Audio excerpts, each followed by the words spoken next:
ਕਦੀ ਤੁਸੀਂ ਸੋਚਿਆ ਏ ਬੰਦਾ ਜਦੋਂ ਦੁਨੀਆ ਦੇ ਸਾਰੇ ਦਰਵਾਜ਼ੇ ਬੰਦ ਵੇਖਦਾ ਏ, ਜਦੋਂ ਕੋਈ ਮਦਦਗਾਰ ਨਜ਼ਰ ਨਹੀਂ ਆਉਂਦਾ, ਜਦੋਂ ਬਿਮਾਰੀ, ਗਮ, ਪਰੇਸ਼ਾਨੀ ਤੇ ਮੁਸੀਬਤ ਚਾਰੋਂ ਪਾਸੋਂ ਘੇਰ ਲੈਂਦੀ ਏ, ਉਦੋਂ ਦਿਲ ਖੁਦ ਬ ਖੁਦ ਕਿੱਧਰ ਵੱਲ ਮੁੜਦਾ ਏ? ਅੱਲਾ ਵੱਲ। ਇਹ ਤੌਹੀਦ ਦੀ ਤਾਕਤ। ਤੌਹੀਦ ਸਿਰਫ ਇਹ ਆਖਣ ਦਾ ਨਾਂ ਨਹੀਂ ਕਿ ਅੱਲਾ ਇੱਕ ਹੈ। ਤੌਹੀਦ ਦਾ ਮਤਲਬ ਇਹ ਹੈ ਕਿ ਦਿਲ ਨੂੰ ਇਹ ਯਕੀਨ ਹੋ ਜਾਏ ਮੇਰਾ ਰੱਬ ਸਿਰਫ ਅੱਲਾ ਹੈ, ਮੇਰਾ ਮਾਲਿਕ ਸਿਰਫ ਅੱਲਾ ਹੈ, ਮੇਰਾ ਪੈਦਾ ਕਰਨੇ वाला, मेरी मदद करने वाला सिर्फ अल्लाह है ते इबादत दे लायक सिर्फ अल्लाह है। दुनिया दे सारे सहारे टुट सकते ने पर अल्लाह दा सहारा कदे नहीं टुटदा।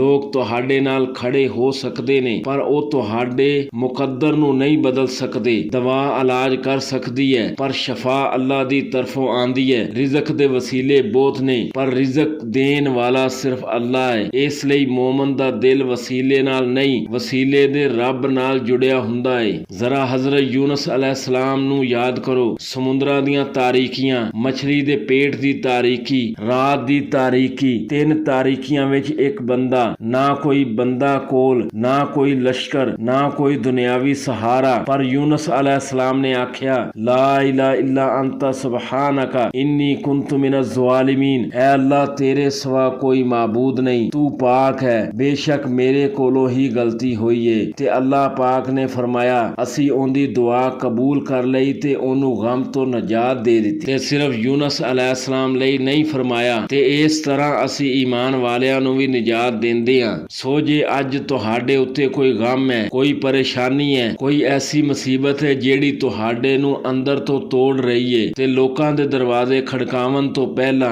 अल्लाह दे दरवाजे ते जाके वेखो। हजरत इब्राहिम अलैहिस्सलाम नू याद करो, उन्हां नू अग विच सुट दिता गया। दुनिया दी नजर विच हुण बचन दी कोई उम्मीद नहीं सी पर अल्लाह ने फरमाया ऐ अग इब्राहिम अलैहिस्सलाम उत्ते ठंडी ते सलामती वाली हो जा। जेड़ी अग बंदे नू साड़दी ए ओही अग अल्लाह दे हुक्म नाल इब्राहिम अलैहिस्सलाम लई सलामती बन गई। क्यों? क्योंकि ताकत अग विच नहीं, ताकत अल्लाह दे हुक्म विच है। हजरत नूह अलैहिस्सलाम नू वेखो, पानी हर पासे, तूफान हर पासे, लोग हलाकत वल जा रहे ने पर अल्लाह ने अपने नबी नू ते ईमान वालियां नू बचा लिया। क्योंकि जिथे दुनिया दे सारे हिसाब खत्म हो जांदे ने उथों अल्लाह दी मदद शुरू होंदी है। ते हुण अपने दिल नू एक सवाल करो, साडी तौहीद किन्नी मजबूत है? की असी खुशी विच अल्लाह नू याद करदे हां या सिर्फ मुसीबत विच? की असी नेमत मिलन ते शुक्र करदे हां या नेमत नू अपना कमाल समझ बैठदे हां? की असी मुश्किल वक्त विच अल्लाह उत्ते भरोसा करदे हां या दिल लोकां दे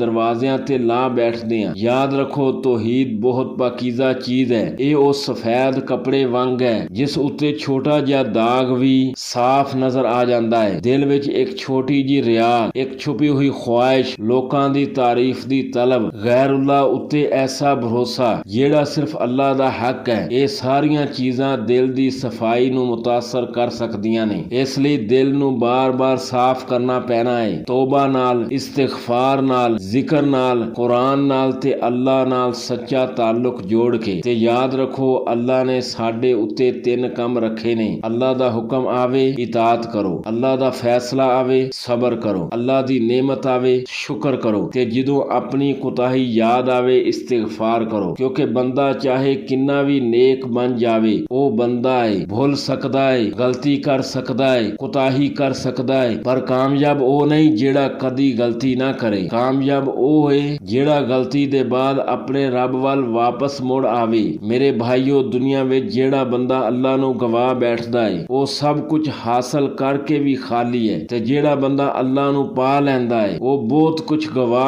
के भी हकीकत विच नहीं हारदा। लोग छड़ जान अल्लाह नहीं छड़दा, रास्ते बंद हो जान अल्लाह दा रास्ता खुला रहिंदा है, सारे सहारे खत्म हो जान अल्लाह दा सहारा बाकी रहिंदा है। इसलिए अपने दिल नू लोकां नाल नहीं अल्लाह नाल जोड़ो। अपनी उम्मीद लोकां कोलों नहीं अल्लाह कोल रखो। अपनी फरियाद मखलूक दे सामने नहीं अपने खालक दे सामने करो ते अपनी जिंदगी दा सब तो वड्डा सरमाया बना लो। ला इलाहा इल्लल्लाह ये सिर्फ एक जुमला नहीं, ये पूरी जिंदगी दा ऐलान है। मेरा रब एक है, मेरा मालिक एक है, मेरा माबूद एक है, मेरी उम्मीद एक है, मेरा सहारा एक है, वो अल्लाह है। ते जेड़ा बंदा अल्लाह नू अपना सहारा बना लैंदा है दुनिया दी कोई ताकत ओनू ਬੇਸਹਾਰਾ ਨਹੀਂ ਕਰ ਸਕਦੀ। ਲਾ ਇਲਾਹਾ ਇल्लल्लाह।